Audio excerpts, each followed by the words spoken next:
Good morning from Lagos, Nigeria. Today we are going to visit Mokoko, which is an area of Lagos City. It's like a slum built on water. So a lot of people are squatting in this area, and they've built many different homes on top of the water. And it's become this now internationally recognized area. Lots of news articles written about it. They call it the Venice of Africa.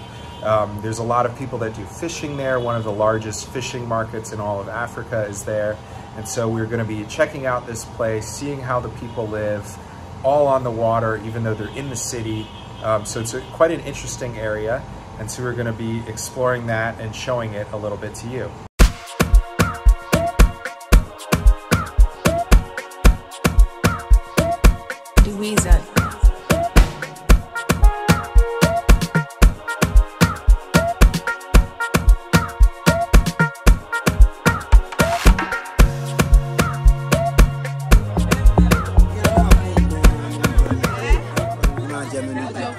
So we're now on the boat. Say hi. Hi. We're going through the Mokoko area. It's very much like the Venice of Africa.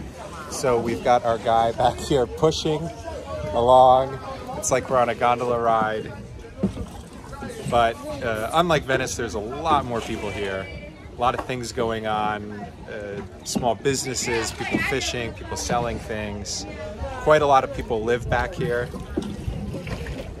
So the reason this village actually gets the name Mokoko, it was originally not called Mokoko, it was called Mohoho. But so Mohoho stands for a certain type of ceremony that they would practice in this area, essentially like a criminal justice situation. So if you commit a crime in the village, this area, you would be put on a boat, and then you would be paraded around town where they're banging these drums. They call them Mohoho drums. And they'd be banging these drums, show you to everyone that this person committed the crime, and take you on the boat and tour you around. And that would essentially like finish your ability to like have a wife or anyone or take part in society here, because people would be really upset. So it's the ultimate way to prevent crime is by saying like, you will be so socially shamed, don't commit crime here. And so that ceremony called Mohoho, because of the drums, was what they practiced here, and that's how it got the name later, Mokoko.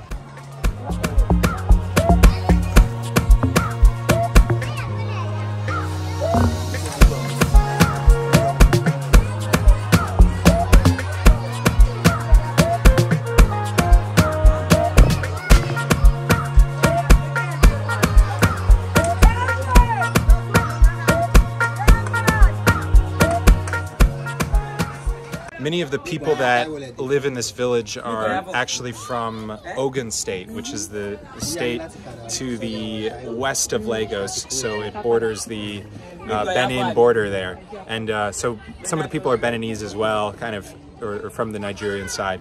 But what's interesting is a lot of them here speak French, and they're referring to me as yobo rather than oyinbo. So oyinbo is like the Nigerian Yoruba term for a white person, but yobo is what they actually say when you get into like Benin and Togo as well.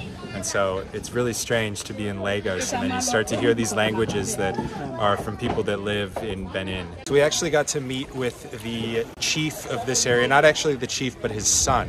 And so it was really nice meeting with him and talking with him. And so he actually started a school here, and this school is to help with orphan kids that live in the area. A lot of people here don't even go to school, so honestly, being an orphan, you're quite lucky to be able to go to school. And this area generally is just sort of ignored by the Nigerian government. It's not considered real. They say people don't actually live here, so it's just considered like squatting land, so that people don't actually receive any sort of government services, government support. And so fortunately, there is a charity that I will link the information about it that helps support schools like this in this area.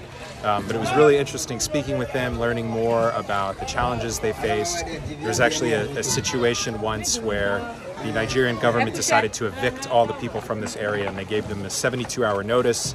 You must leave, and or else we're going to kick you out. And nobody really believed them, and they did come in here with troops and police and everyone, and actually started shooting some people And that caused a big uproar against the government, and they've decided to leave them alone for the time being. But unfortunately, while they're left alone, they're ignored. And so you can clearly see the conditions are not great, and it's rather unfortunate. So you can see they're actually building a school over here. So these are some of the wood, and they're putting this up right here. This was a part of a donation program set up by a YouTuber, Indigo Travel, that came here several months ago. And because of that, they were able to build this structure across the way. Previously, they've been using a church for the school.